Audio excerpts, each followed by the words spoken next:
I'm Lea Lane, an award-winning travel writer and author of Places I Remember, Tales, Truths, Delights from 100 Countries.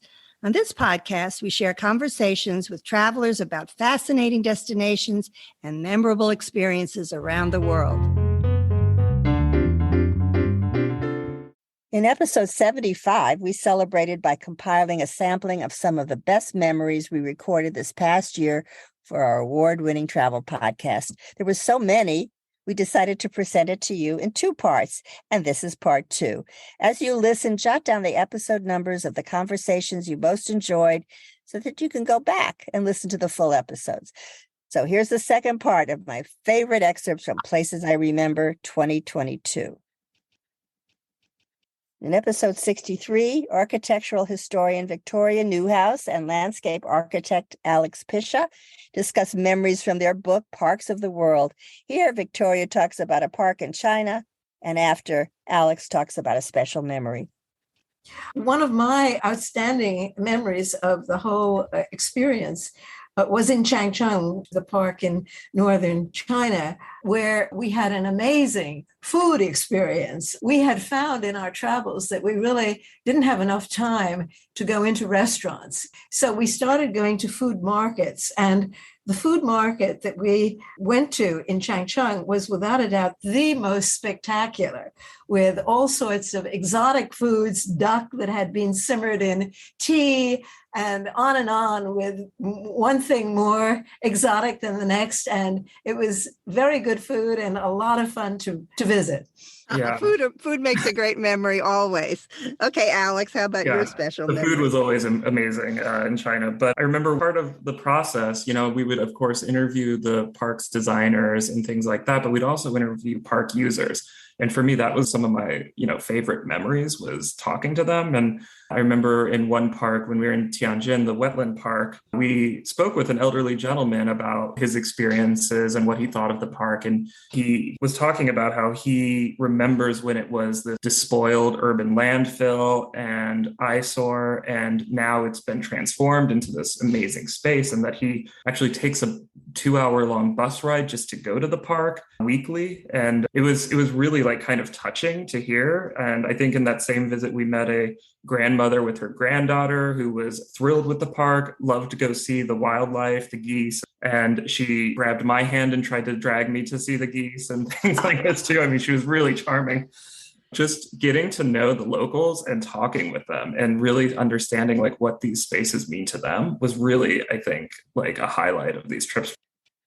In episode 64, Victoria Cimino, president and CEO of Visit Williamsburg, discusses fascinating facts of America's historic triangle, Jamestown, Yorktown, and Williamsburg, from early settlers' coffee preferences to, well, she'll tell it here. My favorite way to explore historic Jamestown is being taken around by one of the archaeologists. They're really able to point out, okay, so we found a piece of jewelry from Portugal, and that must have been a trade between a Portuguese sailor and an English sailor, and just very interesting stories. One of the most interesting, and I didn't realize this until I went to historic Jamestown again after many years when I took this role on, is that the early times for these English settlers were really challenging. I mean, at one point, more than half of the settlement was out by disease and hunger. And so this group, out of desperation, turned to cannibalism. Really? Yes. You never hear that in the history books. No. And they found in the course of doing these archaeological digs, the remains of a young girl who they trace back to a certain area in England based on what was found in her bones from nutrition. So they, back then it was, well, if you were from this area of England, then you ate this kind of diet. And so they're able to trace that back out of severe desperation. And this was discovered that this, settlement had at one point turned to cannibalism just to survive. So, wow. So yeah, just sort of these really interesting stories that you can get in looking at what they're finding within the earth that I find the most fascinating. Expats David Paul Appel and Jose Bolito, longtime travel writers and travel consultants, love their new home, Madrid. In episode 65, they offer memories past and present. Jose goes first. I was here when my family left Cuba in 1967. Franco was in power at the time, dictator Francisco Franco. It was a very different city. And yet, to me, a small child coming out of communist Cuba, it seemed wonderful because there was all kinds of candy and ham and wonderful things to eat and that we didn't get in Cuba at the time. I remember things like there were the serenos, which were these gentlemen who stood on the corners at night with a big bunch of keys dangling off their pant loop. And if you came in after a certain hour back to your building, you would have to clap your hands and they would come and open the door for you. And these are things that even young Spaniards don't remember, because what they were doing actually was they were also kind of keeping an eye on the population. It was part of being a police state. Right. But these were generally like retired police or whatever who took these jobs to open the doors at night and also to provide assistance if you were mugged or whatever, which I don't think happened very much. But it's just a very interesting memory of a world that no longer is, and yet is still Madrid. Mine is a lot more recent. I have a lot of nice memories associated with Madrid, but the most dramatic perhaps occurred in January of 2021 when the city was buried under the biggest snowstorm in a century. And it was called Filomena, 3.5 feet of snow. And normally Madrid gets a few flakes here and there. They don't even stick. Oh, look, a little flurry. How exotic. But this sort of threw everyone into a tizzy. It was fun for the first couple of days. People were sledding and skiing down the streets. Snowball fights. Epic snowball fights across Grandia, between kids. Yeah. And you really had to watch out. Rudy Schreiner and Christian Karst, co-founders of Ama Waterways luxury cruise line, talk about river cruising on episode 66. Well, I have to say, when we mentioned the Zambezi Queen on the Juba River in Africa, really seeing at sunset the herds of elephants coming down like a stampede to the river to drink, the babies in the middle, that's just such a spectacular moment. But the one I remember the most, and back to Africa, is we offer a pre or post land program to Rwanda. To see the gorillas. Oh my goodness, the river cruising and gorillas. What else could you ask for? And I never thought that this would be my emotionally most special moment when it comes to the travel experiences. I can't imagine. You can go see the gorillas and come back and have champagne. It sounds perfect. Absolutely. But really seeing the silverback when you open the branches after a couple of hours of going there and then being so peaceful and all the little ones and the teenagers playing around. It's something so magical. It's hard to describe. It's an experience everyone should see once in their life to understand the world. Absolutely, if they can. And I love gorillas so much. I've adopted a gorilla from the Diane Fossey Fund. Her name is Bisoki. And I have her picture in my hall. So I love your memory. How about you, Rudy? Now, I do have special river cruise segments, which I always do enjoy very much when I'm there on the ship. And there are two rivers, especially. One is the Moselle River. The Moselle, to me, is the most beautiful cruise area in Central Europe because it's a beautiful small river with extremely steep vineyards, very lush and very green. And it's so peaceful there with little villages. That's one area where I always cruising through it part really enjoyed it. The Douro River in Portugal. The Douro is very narrow, fairly deep. Sometimes you almost feel like you are whitewater rafting. And sometimes you have the rocks right next to you. Yeah, big rock formations coming up out of the water. So these are two of my very special cruises in Europe. Paul Spencer Soshizewski has been a conservationist with the World Wildlife Fund for over 50 years.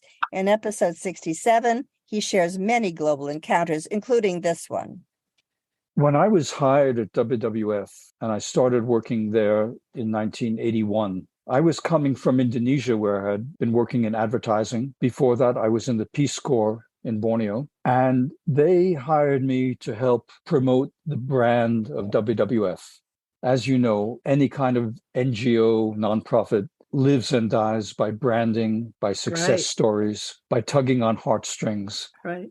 I saw my role as helping to get nature conservation on the global agenda. If you go back to 1981, conservation wasn't a front page story anywhere. It was sort of in the back of the it was sort of on the back of the newspaper with the gardening tips. Exactly. We tried to follow a scientific program, but our donors wanted us to follow an emotional program. We would promote charismatic megavertebrates like the panda in China. Now, my colleagues went to China, and we can credit them with opening up China to nature conservation because the Chinese at that time, it was only a few years after Richard Nixon's ping pong diplomacy. I remember. We're in the same generation, yes, so we have are. a common language.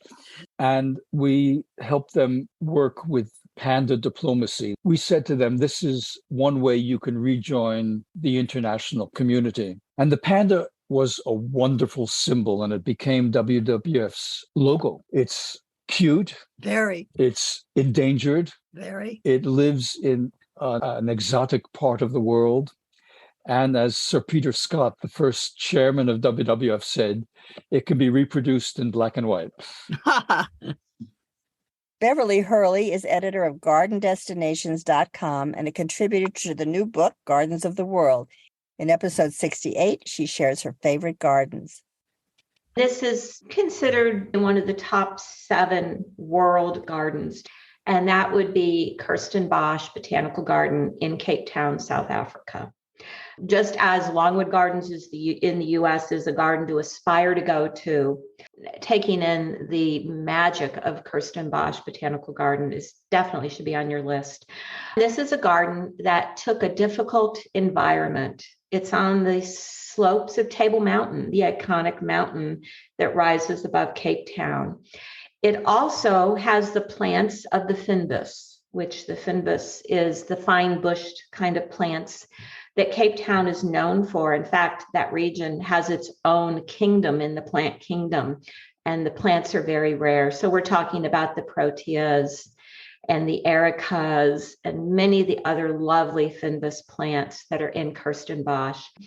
And then they added formal gardens, they added a conservatory, they have an arboretum, and I like what they did in their arboretum of trees. They added an elevated tree walkway above the treetops. Yeah. They call it the boomslang, which is the name of the poisonous snake in South Africa. But you actually are up on this elevated walkway walking through the treetops, which is a very wonderful way to experience an arboretum, is instead of being on the ground looking up, you're above the treetops looking down. And then you have the iconic Table Mountain anywhere you look in Kirstenbosch. So I definitely would add that to any travel. I spent 2 days there when I went, and I could go back and spend a dozen more. Natalie Dietl of the State Tourist Board of Southwest Germany and Cornelia Starr of the Baden-Baden Tourism Board share many surprises in this special European region. In episode 69, here's one of Natalie's favorites. You know, there are prehistoric finds that I visited in the Swabian Alps. Can you tell us something about the ancient caves there?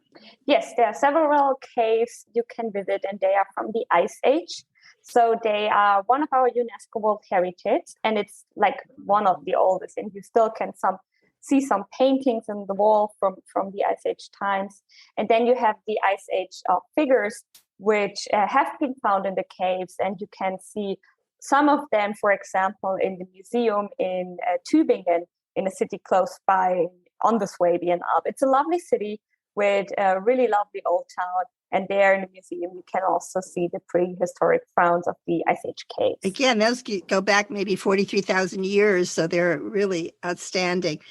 There are lake dwellings around the Alps, which are past settlements of the Bronze Age, the early Iron Age. That's interesting, too. I read that the oldest wheel in Europe was found there in this area from around 3000 BC. So there's lots of ancient things to look at. Yes, definitely. So the lake dwellings, to be honest, start in the area of Upper Swabia, if you want to be completely correct. Then in the south on Lake Constance, you have another pile dwellings on the lake. You can discover And we, in general, we are inventors. So the oldest wheel has been found here, but also in Karlsruhe, the bicycle has been found. So really, the bicycle yes. and the car and the wheel. Wow. we invent a lot of things over the years. In episode 70, 4 luxury and boutique hotel general managers share inside info, helpful advice, and surprises. Here's one about pets with Sergio McLean and Anton Moore. Do people bring cats? I always wondered. I have a cat, and I never hear about that. I know they don't like to travel. They do, but they're not as popular. And in our case, we did draw a line on the weight of the pet, whether it's a dog or a cat, and no exotic pets like big parrots or snakes, things like that. We don't accept. The rest of you as well? Yeah. The best are celebrity pets. Oh, please tell us. Celebrity pets are my favorite. We had a guest and dog's name was Audrey. And when the handler would call down room service, they would act as if the dog was the actual guest or a child. So Audrey will be dining at 3:00 this afternoon. She would like organic boiled chicken cubes. And she got it, I have no doubt. And she got it. Served on a room service tray. And that's how she dined each day. In episode 71, avid hiker Jeff Herman talks about the best trails in the U.S., including the benefits of hiking the Appalachian Trail and the Pacific Crest Trail. So, Jeff, do you have any experience with the Appalachian Trail? I haven't hiked the Appalachian Trail myself, but a colleague of mine in Indianapolis, he spent the whole summer hiking the trail. It was a great way for him to recollect his thoughts after he was divorced, to sort of replot his life. Absolutely. Many people just do little bits and it's lots of fun and they take years and years to complete the experience. It's a wonderful thing to do. How about the Pacific Crest National Scenic Trail on the other coast? Do you know anyone who's hiked that one, Jeff? Yes, I have. And he did it in strange costumes that got a lot of notoriety. Sometimes he wore kilts and everything, which you don't normally do on a hiking trail, but he photographed this whole journey across the Pacific Crest Trail and it was pretty cool. Is that typical? Is it kind of a weird trail?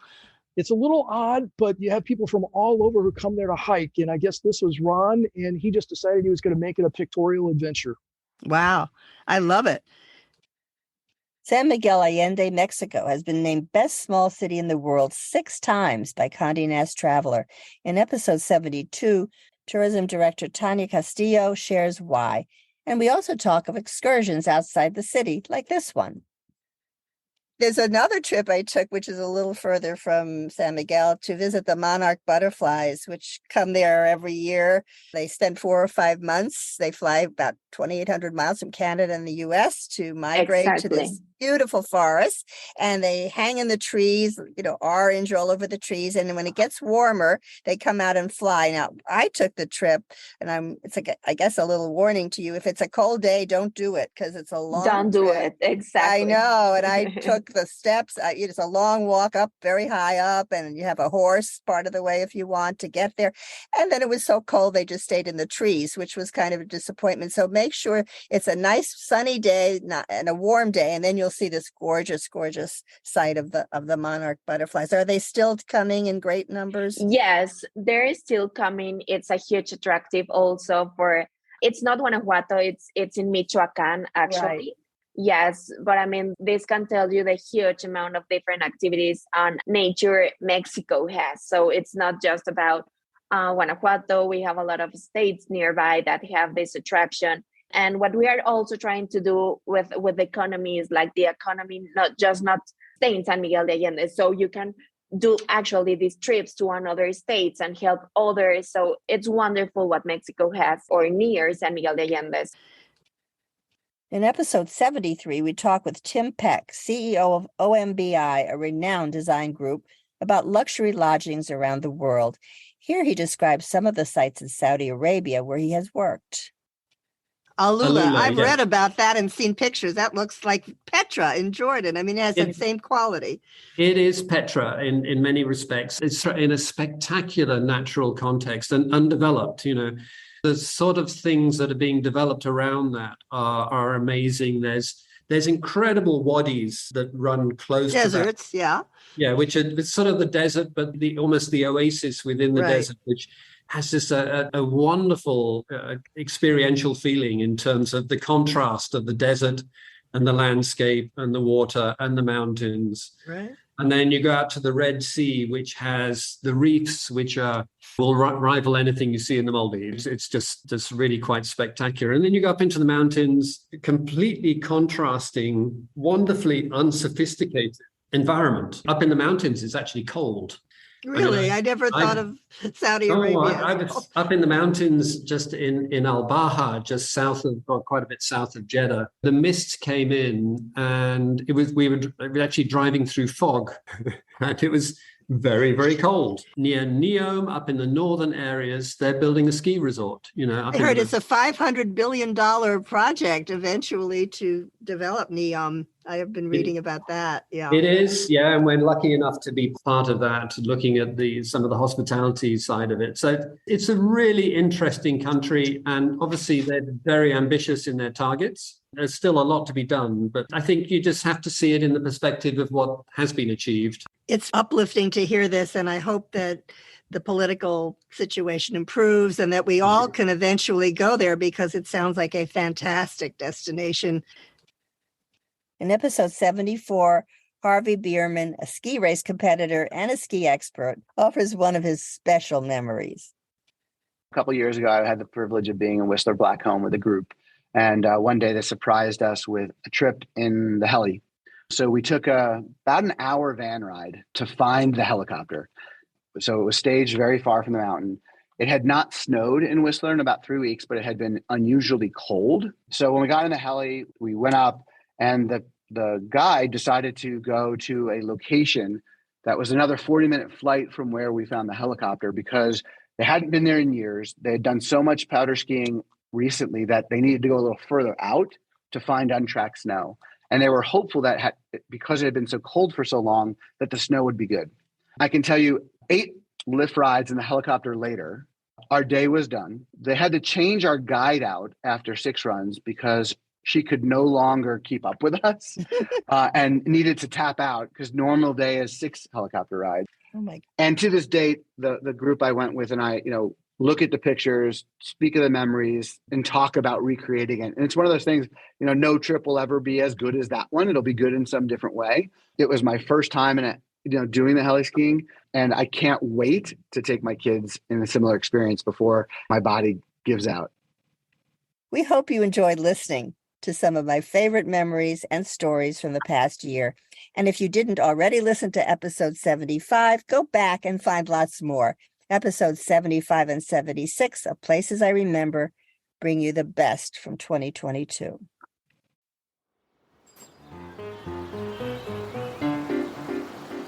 Thanks for listening to our award-winning podcast. We've recorded over 100 episodes of Places I Remember, so follow us on any podcast app. And new monthly episodes are also on YouTube with gorgeous video. My book, Places I Remember, is available in print and Kindle, and I read the audio version.